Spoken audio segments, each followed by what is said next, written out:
Hi friends, നമ്മുടെ YouTube ചാനലിലേക്ക് എല്ലാവർക്കും സ്വാഗതം. അപ്പോൾ ഇന്ന് നമ്മൾ വീഡിയോയിലൂടെ പറയുന്നത് നിസാൻ ടെറാനോ ആണ് വണ്ടി. അപ്പോൾ ഇതിന്റെ കസ്റ്റമർ കംപ്ലൈന്റ് എന്ന് വെച്ച് കഴിഞ്ഞാൽ വണ്ടി കട്ടറിൽ പോകുന്ന സമയത്ത് കടകടകടാന്ന് നല്ല രീതിയിലുള്ള അടി വരുന്നുണ്ട്. അതുപോലെ തന്നെ നമ്മൾ ഹമ്പൊക്കെ ചാടുന്ന സമയത്ത് വണ്ടി ഇങ്ങനെ, അതായത് നമ്മൾ ഈ വള്ളത്തിലൊക്കെ ഇരുന്ന് പോകുന്ന പോലുള്ള ഒരു ഫീൽ. വണ്ടി ഇങ്ങനെ ആടി ആടിയാണ് പോകുന്നത്. ഒരു ബ്രേക്ക് ചവിട്ടുമ്പോൾ വണ്ടിയുടെ ഫ്രണ്ട് കിടന്ന് ആടുക, അതുപോലെ തന്നെ ഹമ്പ് ചാടി ഇറങ്ങുമ്പോൾ വണ്ടി കിടന്ന് ആടുക, അങ്ങനെയൊക്കെയുള്ള ഒരു ഫീലാണ് വണ്ടിക്ക് കിട്ടുന്നത്. അതുപോലെ തന്നെ നമ്മൾ കട്ടറിൽ പോകുമ്പോൾ കിടക്കിടക്കിടക്കിടാന്ന് നല്ല രീതിയിലുള്ള സൗണ്ട് കേൾക്കുന്നുണ്ട്. അപ്പോൾ എന്താണ് കംപ്ലൈന്റ് എന്ന് നമുക്ക് നോക്കാം. നമ്മളിപ്പോൾ ഓൾറെഡി ഇതിന്റെ ഷോക്കും കാര്യങ്ങളൊക്കെ അഴിച്ചു വെച്ചിട്ടുണ്ട്. രണ്ട് സൈഡിൽ അഴിച്ചു വെച്ചിട്ടുണ്ട്, ഒരു സൈഡ് നമ്മളിപ്പോൾ മാറിയിട്ടുണ്ട്. അപ്പോൾ അഴിച്ച ഷോക്കിന്റെ കണ്ടീഷൻ എങ്ങനെയുണ്ടെന്ന് നമുക്ക് നോക്കാം.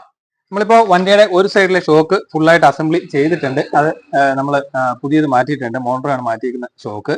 അപ്പോൾ ഇത് മാറിയ ഷോക്കാണ്. ഇതിപ്പോ രണ്ടാമത്തെ ഷോക്കിന്റെ സ്പ്രിങ്ങും കാര്യങ്ങളൊക്കെയാണ് നമ്മൾ അയച്ചു വെച്ചേക്കുന്നത്. അപ്പൊ ഇതിന്റെ ഷോക്കിന്റെ അവസ്ഥ നോക്കാം. അതുപോലെ തന്നെ ഇതിന്റെ മൗണ്ടിങ് ഫുള്ളായിട്ട് പൊട്ടിപ്പോയിട്ട് ഇതിനകത്ത് ഓയിലും കാര്യങ്ങളൊക്കെ, അതായത് ഗ്യാസിന്റെ കൂടെ വരുന്ന ഓയിലും കാര്യങ്ങളൊക്കെ വെളിയിൽ വന്നിട്ടുണ്ട്. അതുപോലെ തന്നെ ബെയറിങ് നമ്മൾ രണ്ടും മാറുന്നുണ്ട്. അതുപോലെ തന്നെ ഇതിന്റെ മൗണ്ടിങ് മാറുന്നുണ്ട്. മൗണ്ടിങ് നോക്കിയാൽ മനസ്സിലാവും ഫുള്ളായിട്ട് ഇടിച്ചകത്ത് കയറിയിരിക്കുന്ന ഒരു അവസ്ഥയാണ്. ഇങ്ങോട്ട് നോക്കിയാലും മനസ്സിലാവും. ഇത് ലെഫ്റ്റ് റൈറ്റിന്റെ പഴയ മൗണ്ടിങ് ആണ്. പുതിയ മൗണ്ടിങ്ങിന്റെ അവസ്ഥ നമുക്ക് നോക്കാം. ഇപ്പൊ പുതിയ മൗണ്ടിങ് നോക്കിയാൽ ഇത്രയ്ക്ക് ഹൈറ്റ് വ്യത്യാസമാണ്. മൗണ്ടിങ് ഏകദേശം ഒരു 5 mm 6 mm ഹൈറ്റിന് വ്യത്യാസമുണ്ട് മൗണ്ടിങ്ങിന്. അതായത് ഇവിടുന്ന് ഈ ഭാഗം ഇങ്ങോട്ട് ഫുള്ളായിട്ട്, അതായത് ഷോക്ക് പോയിട്ട് അടിച്ചടിച്ചാണ് ഈ മൗണ്ടിങ് പെട്ടെന്ന് അകത്തോട്ട് കയറിപ്പോകുന്നത്. അകത്തോട്ട് കയറിപ്പോയുള്ള പ്രശ്നം എന്ന് വെച്ച് കഴിഞ്ഞാൽ ടയർ തേയ്മാനം ഉണ്ടാവും. ക്യാമ്പറിന് മെയിൻ ആയിട്ട് നമ്മുടെ ക്യാമ്പറിനാണ് ഈ ഒരു പ്രശ്നം വരുന്നത്. ക്യാമ്പർ ഔട്ട് കാണിക്കും ഷോക്കിന്റെ മൗണ്ടിങ് പോയി കഴിഞ്ഞാൽ. അപ്പൊ ഇതെല്ലാം നമുക്ക് മാറണം. അതുപോലെ തന്നെ ഇതിന്റെ സ്ട്രട്ടിന്റെ ഡിസ്ട്രിബ്യൂട്ട്, ഈ ഡിസ്ട്രിബ്യൂട്ട് നോക്കി കഴിഞ്ഞാൽ രണ്ടും ഡിസ്ട്രിബ്യൂട്ടിന് ഷോക്ക് പോയിട്ട് ഇടിച്ചിടിച്ച്, അത് ഷോക്ക് പോയി കഴിയുമ്പോൾ ഇത് താഴോട്ട് പോയി, ഷോക്ക് താഴോട്ട് പോകുമ്പോൾ ഈ റബ്ബർ ബൂട്ട് ഇടിച്ചിടിച്ചിട്ടാണ് ഇതിന്റെ ഡിസ്ട്രിബ്യൂട്ട്, അതിന്റെ ഡിസ്ട്രിബ്യൂട്ടും അതിന്റെ ബുഷൂടെ പൊട്ടി പോകുന്നത്. അപ്പോൾ ഇതിന്റെ പുതിയ ബെയറിംഗ് ആണ് നമുക്ക് മാറാനുള്ള. ഒരു സൈഡ് നമ്മൾ മാറിയതാണ്. അപ്പോൾ ഇതിന്റെ മൗണ്ടിങ്ങും ബെയറിങ്ങും അതിന്റെ കിറ്റും കാര്യങ്ങളൊക്കെ മാറേണ്ടതായിട്ടുണ്ട്. ഇത് പുതിയ കിറ്റാണ് വരുന്നത്. അപ്പോൾ ഇനി ഷോക്കിന്റെ അവസ്ഥ നമുക്ക് നോക്കാം. ഷോക്ക് നമ്മളിപ്പോൾ എടുത്തു വെച്ചിട്ടുണ്ട്.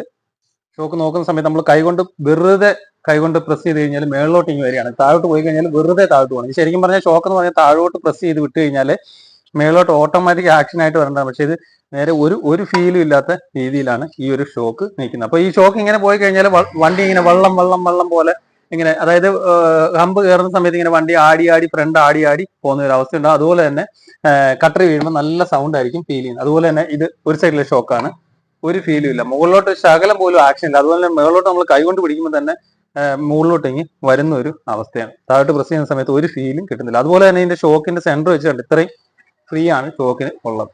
അപ്പോൾ ഇനി പുതിയ ഷോക്കിന്റെ അവസ്ഥ നമുക്ക് നോക്കാം എങ്ങനെ ഇരിക്കും എന്നുള്ളത്. ഇതിപ്പോ ഇതിന്റെ പുതിയ ഷോക്കാണ്.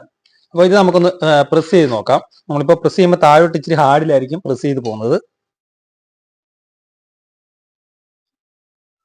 നമ്മളിപ്പോൾ ഫുള്ള് പ്രസ് ചെയ്ത് വെച്ചിട്ടുണ്ട്. ഇറങ്ങുമ്പോൾ നല്ല രീതിയിലുള്ള ആക്ഷനിലായിരിക്കും ഇത് മുകളിലോട്ട് വരുന്നത്.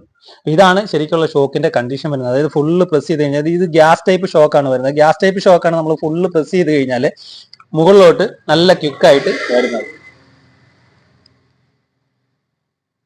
ഇതേസമയം പഴയ വണ്ടികളിലൊക്കെ വരുന്ന ഓയിൽ ടൈപ്പ് ഷോക്ക് നമ്മൾ അതിന്റെ ആക്ഷൻ നോക്കുന്നത് ഇത് അങ്ങോട്ടും ഇങ്ങോട്ടും പ്രസ് ചെയ്തിട്ടാണ് ആക്ഷൻ നോക്കുന്നത്. അത് ഒരു സൈഡിലോട്ട് നല്ല ഫ്രീ ആണെന്നുണ്ടെങ്കിൽ ഷോക്ക് പോയി എന്നുള്ള ആ ഒരു കണ്ടീഷനിലാണ് ഇത്. ഗ്യാസ് ടൈപ്പ് ഷോക്ക് എന്ന് പറയുമ്പോൾ ഫുള്ള് പ്രസ് ചെയ്ത് കഴിഞ്ഞാൽ നല്ല രീതിയിൽ മുകളിലോട്ട് ഷോക്ക് വരണം. എന്നാൽ മാത്രമേ വണ്ടിക്ക് ആ ഒരു ബോഡിയിൽ കിട്ടുന്ന ആ ഒരു ഷോക്കിനെ അബ്സോർബ് ചെയ്ത് ഈ ഷോക്ക് വിടത്തുള്ളൂ. ഇല്ലെന്നുണ്ടെങ്കിൽ നമ്മുടെ ബോഡിയിലോട്ട് ഷോക്ക് ആ ഒരു ആക്ഷൻ വരുമ്പോൾ വണ്ടി ഇങ്ങനെ തുള്ളുന്ന ഒരു അവസ്ഥയും കാര്യങ്ങളൊക്കെ ഉണ്ടാവും. അപ്പോൾ ഇനി രണ്ട് ഷോക്ക് നമുക്ക് മാറണം. ഇതിന്റെ കൂടാതെ തന്നെ ഇതിന്റെ കുറെ പണികളുണ്ട്. ബ്രേക്ക് പാഡ് മാറേണ്ട, അതുപോലെ തന്നെ ലിങ്ക് റോഡ് കാര്യങ്ങളൊക്കെ നമുക്ക് ഇതിനകത്ത് മാറേണ്ട. അപ്പൊ ഷോക്കിന്റെ അവസ്ഥയാണ് ഈ കാണുന്നത്. ഒരു ശകലം പോലും മുകളിലോട്ട് ഈ ഷോക്ക് വരുന്നത് പോലും ഇല്ല. മീൻസ് ഫുള്ളായിട്ട് ഇതിനകത്ത് ഗ്യാസ് ലീക്കായി അതിനകത്ത് നിറച്ചുന്ന ഓയിലും കാര്യങ്ങളും എല്ലാം ഫുള്ളായിട്ട് ലീക്കായിട്ട് പോയിട്ടുണ്ട്. ഈ ഷോക്ക് കണ്ടാൽ മനസ്സിലാക്കാനായിട്ട് സാധിക്കും. അപ്പൊ ഷോക്ക് മാറുമ്പോൾ എപ്പോഴും ഇതിന്റെ മൗണ്ടിങ്, ബെയറിംഗ് പോയിട്ടുണ്ടെങ്കിൽ ബെയറിംഗ് മസ്റ്റായിട്ട് തന്നെ ഷോക്ക് പോയിട്ടുണ്ടെങ്കിൽ ഇതിന്റെ മൗണ്ടിങ് കറക്റ്റ് ആയിട്ട് തന്നെ മാറി വിടുക.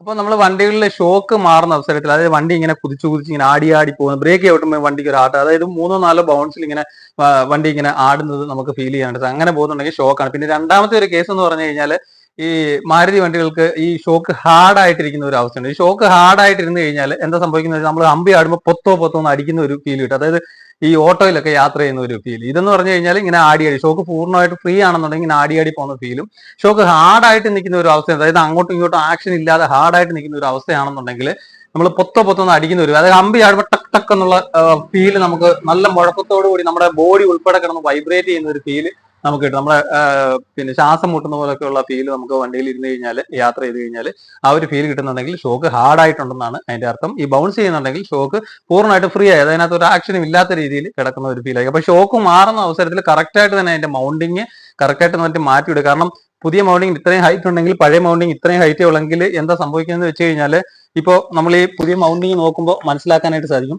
ഇപ്പൊ ഇത്രയും ഒതുങ്ങിപ്പോയി, ഇത്രയും ഹൈറ്റ് ഉണ്ട്, അതായത് ഏകദേശം ഒരു 5-6 mm താഴെയാണ് നിൽക്കുന്നത്. അങ്ങനെ വന്നു കഴിഞ്ഞാൽ അത്രയും ഹൈറ്റ് താഴെ കുറയുമ്പോൾ ഇതിന്റെ ക്യാമ്പറിന് ഔട്ട് വരും, വണ്ടി ടയർ തേയ്മാനത്തിന് ഒരു പ്രശ്നം വരും. അതുപോലെ വണ്ടിക്ക് സൈഡ് വലിവ് കാര്യങ്ങളൊക്കെ ഇതിനകത്ത് ഉണ്ടാവും. അപ്പോൾ ഈ ഷോക്ക് മാറുമ്പോൾ ഇതിന്റെ മൗണ്ടിങ് കാര്യങ്ങളും എല്ലാം കറക്റ്റായിട്ട് തന്നെ മാറി വിടുക.